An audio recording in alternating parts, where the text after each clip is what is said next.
Hi, my name is Harish Kundapur. Now I am going to give a crisp details on CNN and SVM as well as their differences. What is CNN? CNN stands for Convolutional Neural Network. It is neither supervised nor unsupervised classification method. It just extracts features from an image. Then is it a feature extractor? It is both a feature extractor as well as classifier. What is supervised classification? See, to explain this, I will give you a small example which we encounter in our daily life. For example, we have a bunch of mobiles. If we want to separate them using their names, company names, then it is supervised classification. Means in supervised classification, we will have true labels of the samples. Means, for example, if you want to separate the bunch of mobiles according to their company names like Oppo, Vivo, Realme, Redmi, Nokia, iPhone, like that, then it is supervised classification. And unsupervised classification means you have, let's take the same example, you have a bunch of mobiles, okay? Now you want to separate them by using their length or by using the feature keypad mobile or touch mobile. Then it is unsupervised. Means you just separate them based on their features, whether it is a keypad mobile or a touch screen mobile.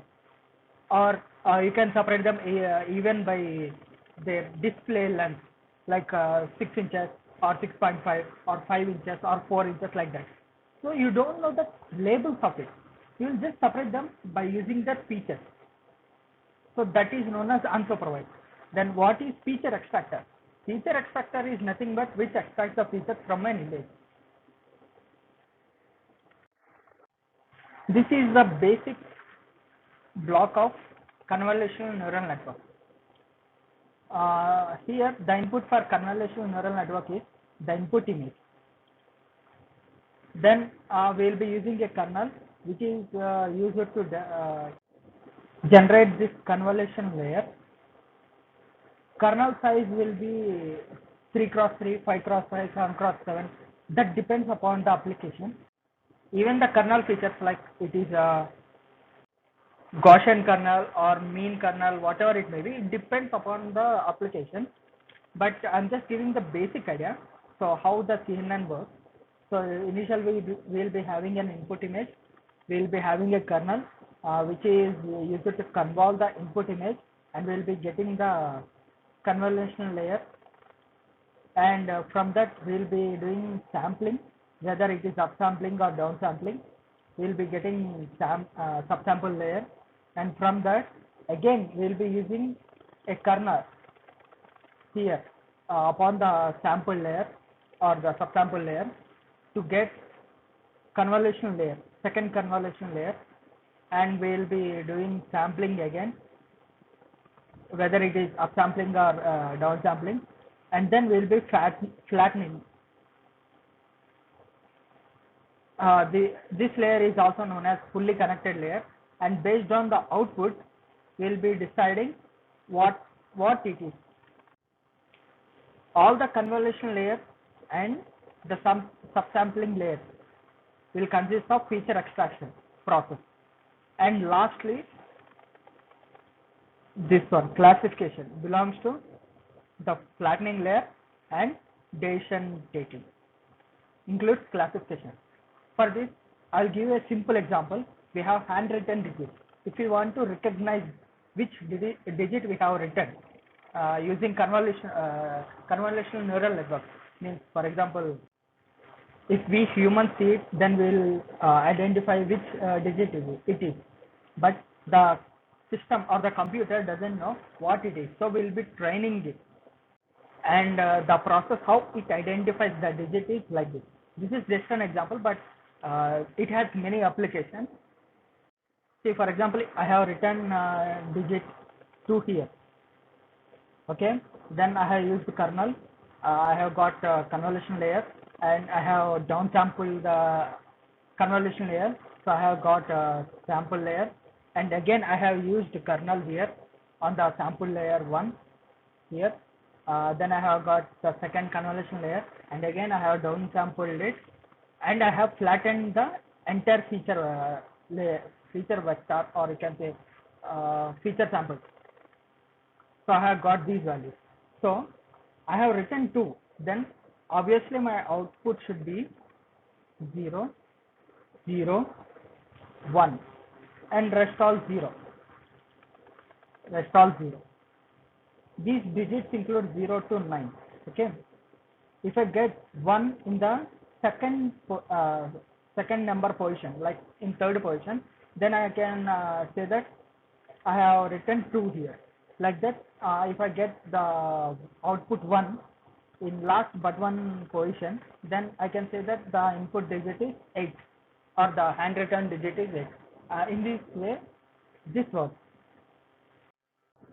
So I have already explained you the working of the algorithm. First, we will be having convolution layer, subsampling layer, then again convolution layer, subsampling layer, and finally the fully connected layer. From here, we will be deriving the output. Means we will be mapping the output, or we will be classifying the input image based on our data set. Okay. Here I have written convolution layer and subsampling layer 2 times. Okay, these two are two connected layers, you can say. Means every convolutional layer is followed by a subsample layer. Here I have taken only 2 stages, but there may be many stages like 3, 4, 5, or even 1 stage. That depends upon the application. But I have written only these 2 stages because previous in our example I have shown only 2 convolution layers and 2 subsample layers. So that's why I have written only 2 convolution layers and 2 subsample layers here. But the working principle is same. There are many modifications for CNN. One of the major modification is RCNN. RCNN stands for Regional Convolution Neural Network. Generally, CNN is used for image classification, but RCNN is mainly used for object detection. The R stands for region, so it detects the regions in which the object is present in an image. RCNN is the modification of CNN, but the backbone for RCNN is still the CNN. Only the change is region. Here in RCNN, the regions are identified by using some algorithms. And there are many modifications in the RCNN architecture. You can call these stages. The first stage is RCNN, and the second stage is fast RCNN. Third stage is faster RCNN. From RCNN to faster RCNN, there has been a major improvement in fast as well as accuracy. Means in speed as well as accuracy, both in training as well as detection. I'm not talking much about RCNN because this video includes only the crisp details of CNN and SVM and their differences. So I'm just giving what are the extensions of it. So this is the architecture of RCNN. Okay, here in CNN the input is the image, the raw image itself, but here we will be getting object patches as the input, and the backbone is again the CNN, the convolution and pooling layer, and here the classification does. Classification is performed. And this is fast RCNN, similar to RCNN, but the major change is the introduction of ROI pooling. This is region of interest pooling. And next is faster RCNN. Here this is the same for all the RCNN, fast RCNN and faster RCNN. Means the backbone is CNN always, but the additional change or the modification brought to faster RCNN is region proposal network. So this is which makes the faster RCNN much faster than the traditional RCNN and fast RCNN. And what is SVM? Now let's talk about SVM. What is SVM? SVM stands for support vector machine. Okay, support vector machine. It is a supervised learning model. As I have already told you the examples of supervised and unsupervised, you can figure it out what supervised learning here it means. So it is used for classification and regression analysis. See, you have two classes, okay, and you have samples of two classes, and you want to separate them. Okay, so this is how you separate, by using decision boundary. And for example, if a new sample comes, so you want to distinguish whether belongs to class 1 or class 2. Then by using this boundary line, you will be deciding to which class it belongs. Basically, support vector machine is defines the sample to which class it belongs. That's it. You can simply say like that. You can analyze it using linearly separable model. You can use for linearly separable models or non-linear separable models like this.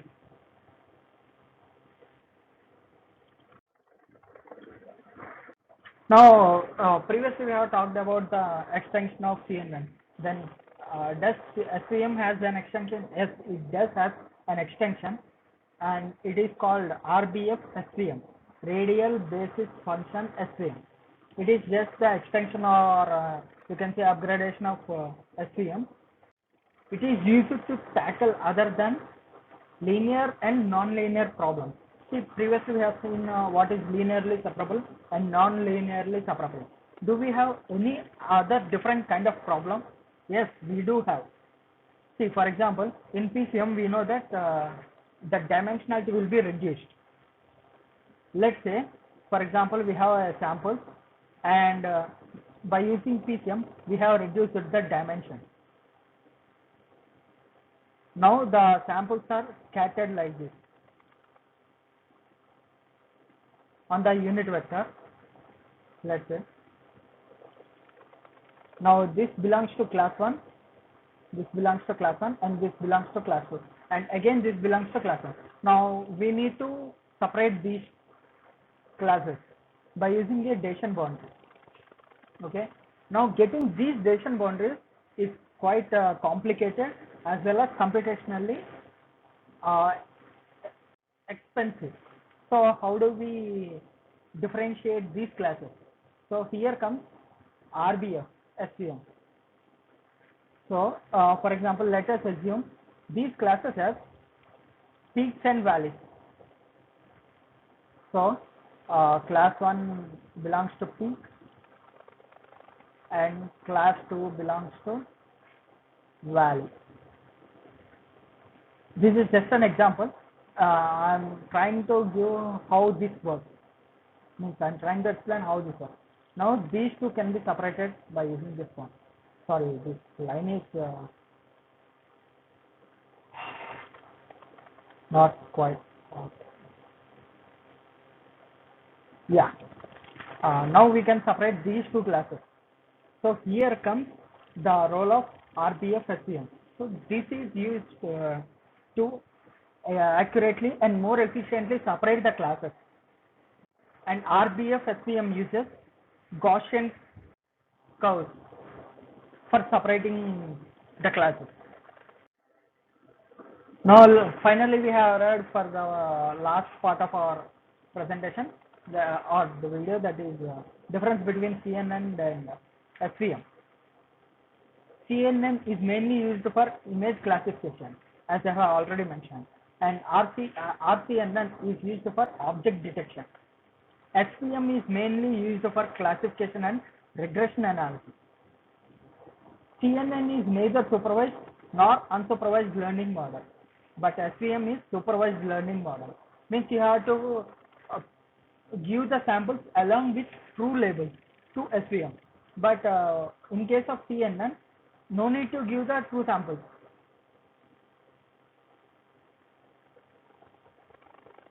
CNN can be used for both linear and non-linear models, and even SVM can also be used for both linear and non-linear models. CNN is less accurate when compared with SVM. It is usually, and SVM is slightly more accurate than CNN usually. So I think the concept is clear. That's all for now. Thank you.